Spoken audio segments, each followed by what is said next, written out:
No início da semana, os jornalistas Glenn Greenwald e Fábio Serapião publicaram o que seria uma matéria-denúncia da Folha de São Paulo com a seguinte manchete, abre aspas, Moraes usou o TSE fora do rito para investigar bolsonaristas no Supremo. Revelam mensagens. De acordo com jornalistas, o ministro do STF, Alexandre de Moraes, teria ordenado a produção de relatórios pela Justiça Eleitoral de forma não oficial. Esses relatórios teriam sido usados para embasar decisões de Moraes contra bolsonaristas no inquérito das fake news. Os pedidos de Moraes aos seus auxiliares aconteceram através de mensagens pelo WhatsApp entre agosto de 2022 e maio de 2023, período em que o ministro presidiu o Tribunal Superior Eleitoral. De forma prática, a Folha acusa o gabinete de Moraes de solicitar de maneira extraoficial a produção de relatórios pelo TSE. Essas conversas de fato existiram, mas em nota, o ministro esclareceu que, abre aspas, todos os procedimentos foram oficiais, regulares e estão devidamente documentados nos inquéritos. Mesmo assim, a oposição, liderada pelo senador Eduardo Girão, do Partido Novo, se organiza para protocolar um pedido de impeachment contra Moraes sob acusação de crime de responsabilidade. Sexta-feira, 16 de agosto de 2024.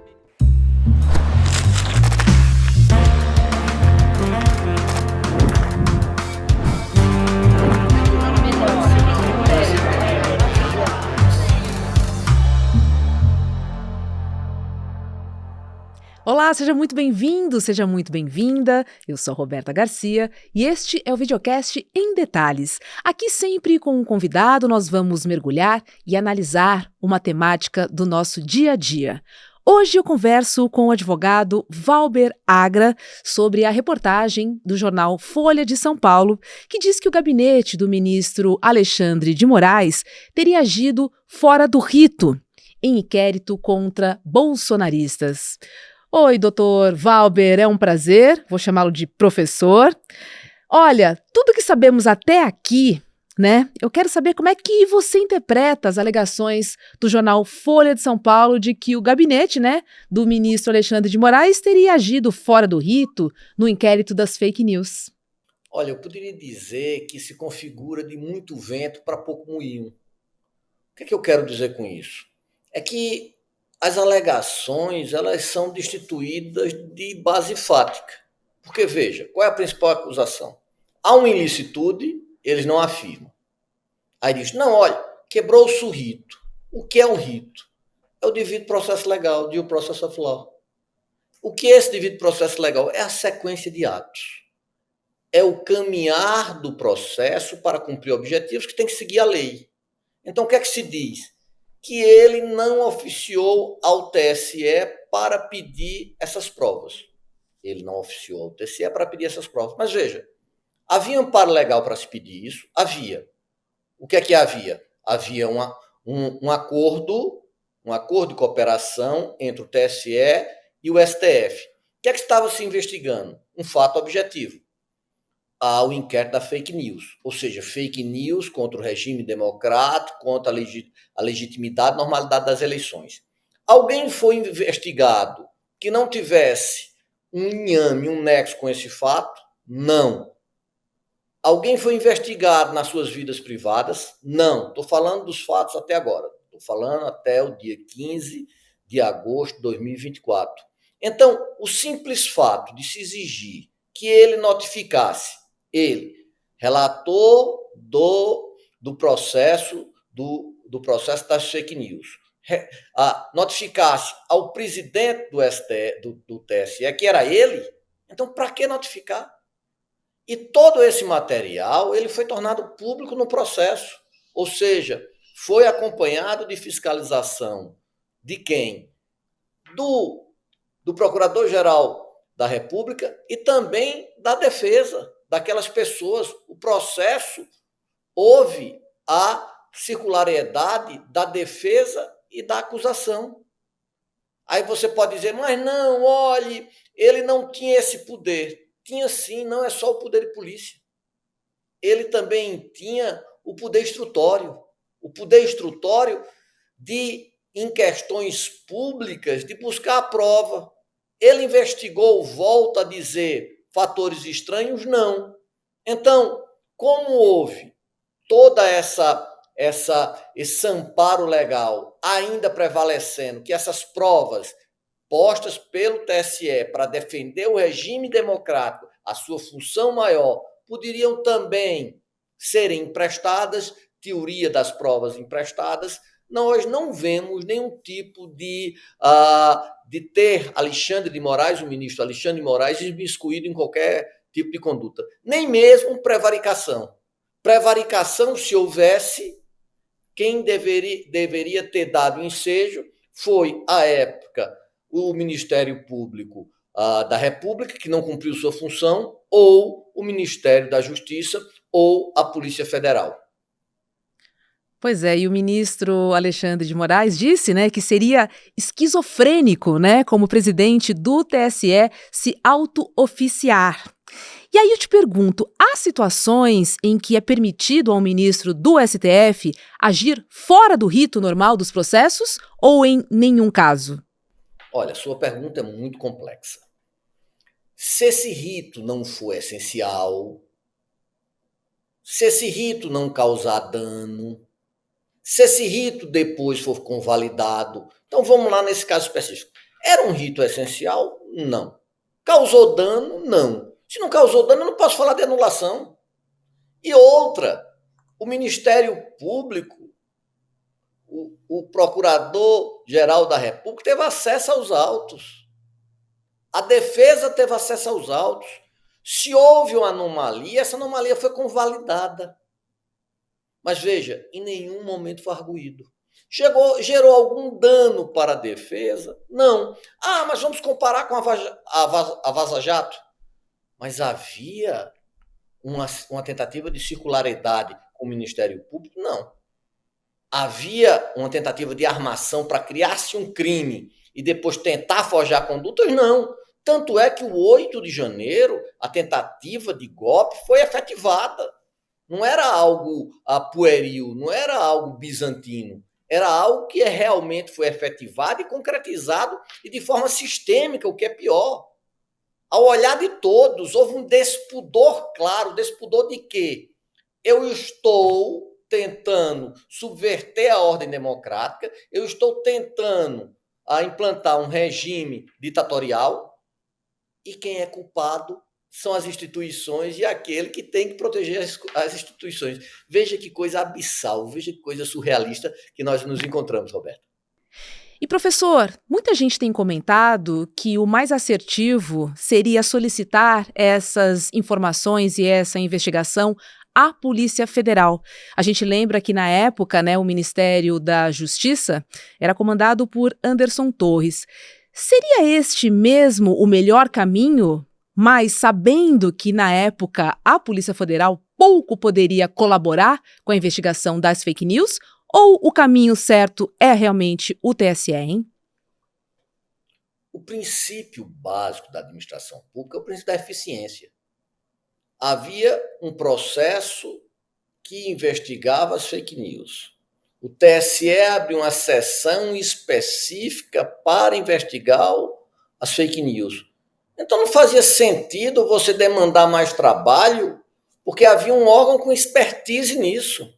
Muito mais eficiente seria consultar esse órgão do TSE para fazer esse trabalho.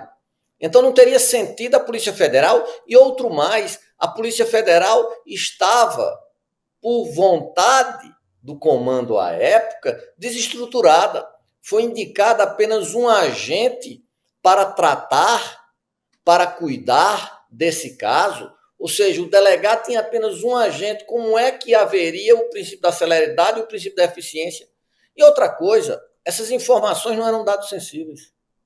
Essas informações poderiam ser buscadas por qualquer um. Apenas esse órgão do TSE tinha a expertise necessária para fazer essas investigações.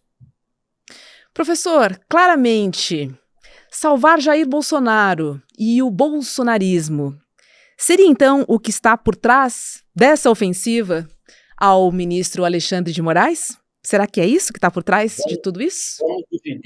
vamos dividir entre Bolsonaro e bolsonarismo, são coisas distintas. Salvar Bolsonaro é difícil. Por quê? Vamos fazer uma anistia, vamos anular o processo. Há algum dano. Há uma frase francesa muito interessante que é pas nullité. Não tem nulidade, não tem dano. Houve algum dano no processo? Não houve. A defesa teve acesso aos autos? Teve.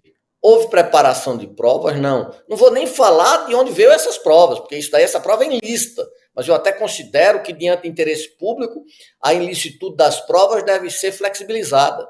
Mas veja, no anexo causal, não há dano. Como é que se vai falar que esses atos são nulos? Se houve, se seguiu todo o devido processo legal material, você vai... Veja, toda essa narrativa ela é extremamente frágil porque é alicerçada em quê? Em apenas uma formalidade que foi cumprida porque havia um acordo de cooperação entre os órgãos, porque o relator era igual ao presidente, se fosse a ministra Carmen Lúcia, como é atualmente, aí sim necessitava-se um arquivo, porque todas essas informações não vieram de formas fraudulentas, eu não estou falando de relatórios apócrifos, foram matérias que foram juntadas nos autos. Cuidado, que eu estou falando com base nos dados que eu tenho no dia 15 de agosto. Então, como é que eu posso dizer que vai ser a salvação de dois processos, onde já saiu da esfera eleitoral e está na esfera agora do STF, onde não há mais espaço para discussão? Quanto ao fato do bolsonarismo, é a questão muito mais complicada.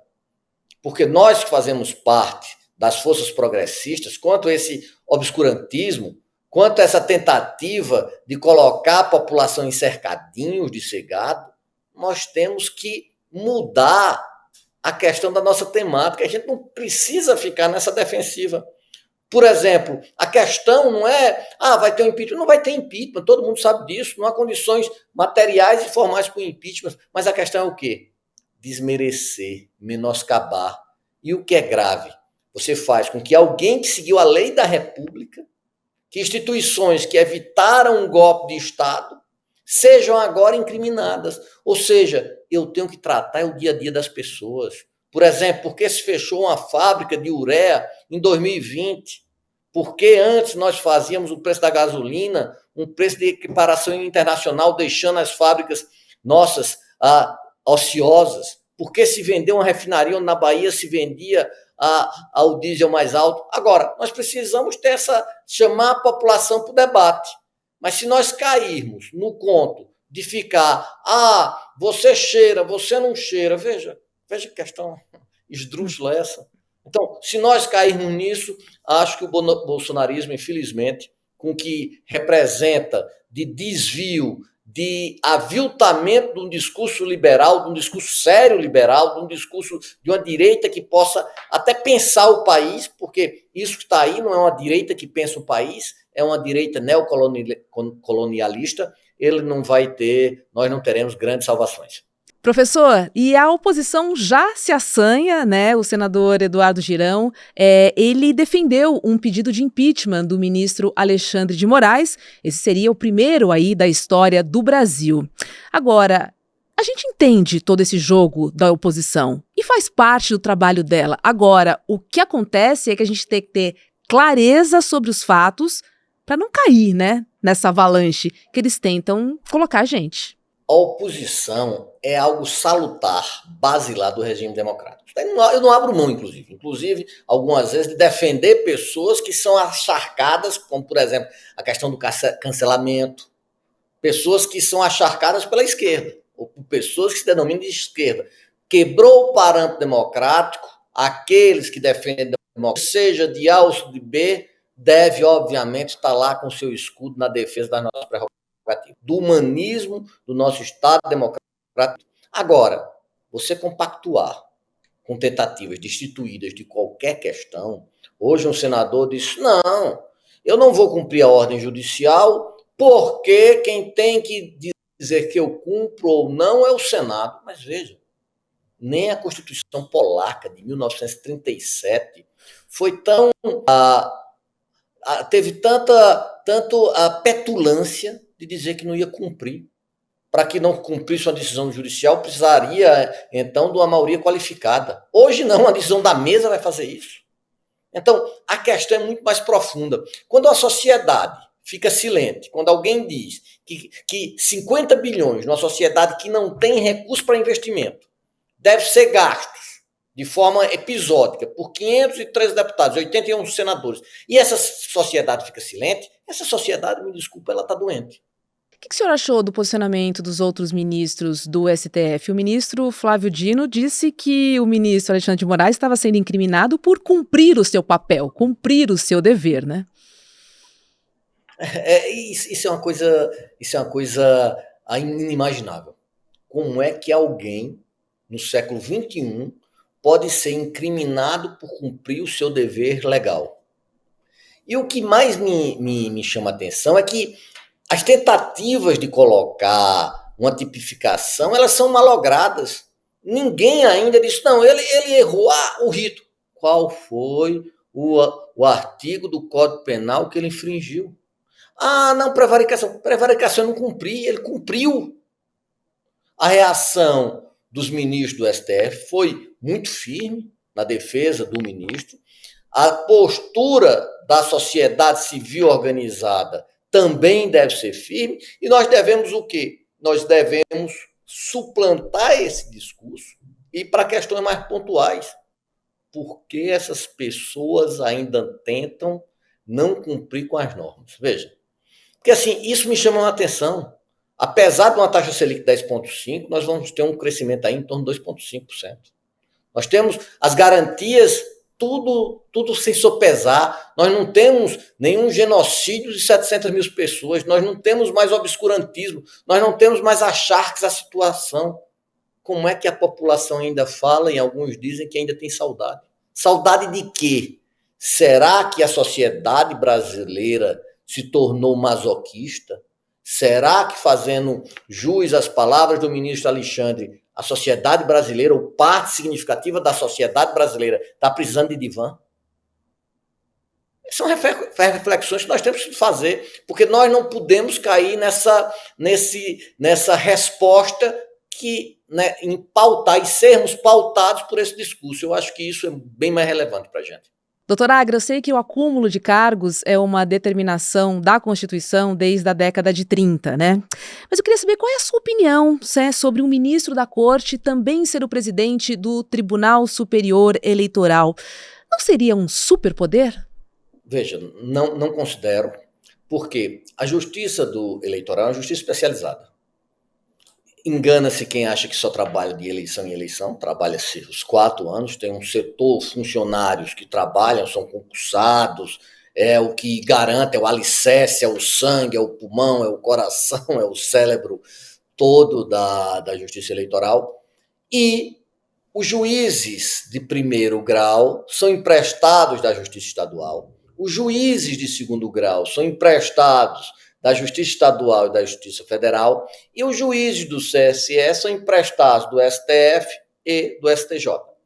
Isso garante uma economia. Imagina, porque tudo nós dizemos no Brasil, não, está se gastando muito, a eleição está se gastando muito. Está se gastando muito ou nós não queremos gastar? Está se gastando muito ou nós não temos cultura do Estado zelar para alguns interesses? Porque diz, o nosso índice de IDEB foi ruim. Claro, você sabe quanto é que ganha? Eu sou professor universitário e federal, você sabe quanto se ganha? Então, a sociedade brasileira não tem isso entronizado, que é um custo. Democracia tem um custo que deve pagar. Imagine se pagasse a justiça eleitoral, se nós tivéssemos juízes só para a justiça eleitoral. E eles serem cíclicos garante o quê? Transitoriedade. Então evita-se que uma casta que tenha determinadas conexões políticas vai se efetivem. Veja que o próximo ministro do TSE será o ministro Cássio, um grande ministro, um ministro que está honrando as tradições republicanas, mas que foi indicado por Bolsonaro. Então isso é salutar. Para o quê? Para arejar. Democracia parte de debate, parte pela prerrogativa que eu devo lutar até mesmo a morte para que o outro, mesmo discordando dele, possa falar. Isso é a essência da democracia. E, professor, o ministro Alexandre de Moraes disse que todos os pedidos, né, que ele fez ao TSE, eles foram documentados. A gente ainda não tem certeza se as reportagens da Folha vão revelar mais algum fato, mais alguma coisa. Se por acaso algum pedido feito pelo WhatsApp não tiver sido oficializado, há materialidade para impeachment ou não, por se tratarem de informações públicas? Veja, primeiro, essa questão não é uma questão essencial. Porque ele não pedia de forma legal. Por quê? Porque ele vai pedir a ele mesmo. A maior parte não houve pedido, mas foram colocados no processo, onde todas as partes poderiam ter acesso.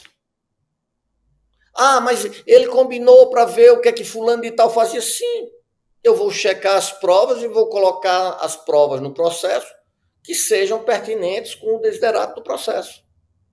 Aquelas que não forem pertinentes, não dizem respeito, fica lá. Esses dados, volto a dizer, não eram dados sensíveis, não estavam no direito de privacidade, right of privacy, não tinha nada a ver com isso.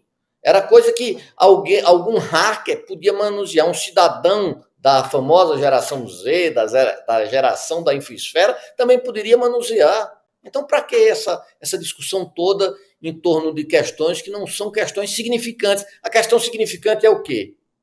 Tenta-se anular decisões dadas de formas íntegras para defender a Constituição. Aqueles que perderam na tentativa de golpe de Estado, aquelas viúvas, literalmente, de um regime obscurantista e ditatorial, tentam voltar à balha. É isso de forma muito clara que nós estamos vendo. O senhor vê alguma possibilidade de revisão das decisões que foram tomadas com base em um processo que pode ser sido desrespeitado, digamos assim? Duas possibilidades. Ou que venha um fim do mundo, uma escatologia total, coisa que eu não acredito, ou um golpe de Estado, coisa que eu também não acredito. O resto é o quê? É uma narrativa para que possa aglutinar o gado. Como o gado já é fácil de aglutinar, qualquer narrativa serve. Entendi. O senhor não vê materialidade e vê uma grande fumaça. É isso, né? Nem fumaça. Nem A fumaça. fumaça ainda pode tornar não visível aquilo que é cristalino. Eu vejo uma tentativa de aumentar a alienação das pessoas. Porque o que é alienação? É você estar de frente do objeto e não ter condições cognitivas de apreciar o objeto.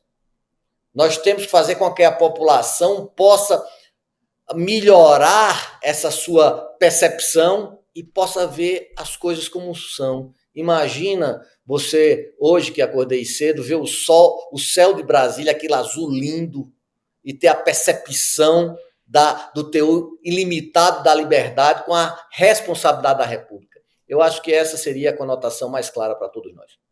Em casos em que há suspeita de irregularidade, existe um mecanismo para investigar e fiscalizar a conduta dos ministros do Supremo Tribunal Federal, talvez o Conselho Nacional de Justiça, e como é que ele pode agir, ou poderia agir, nesse caso específico aqui que estamos tratando?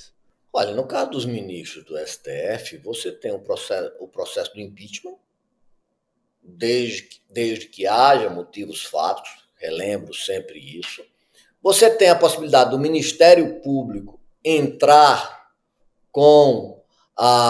formalizar uma denúncia por crimes contra esses ministros. Então, veja, todos os poderes, o check and balance, ele serve para justamente isso. Quando um poder se exorbita, o outro freia, o outro evita ultrapassagens mais conflituosas. Nesse caso específico, poderia haver essas duas possibilidades.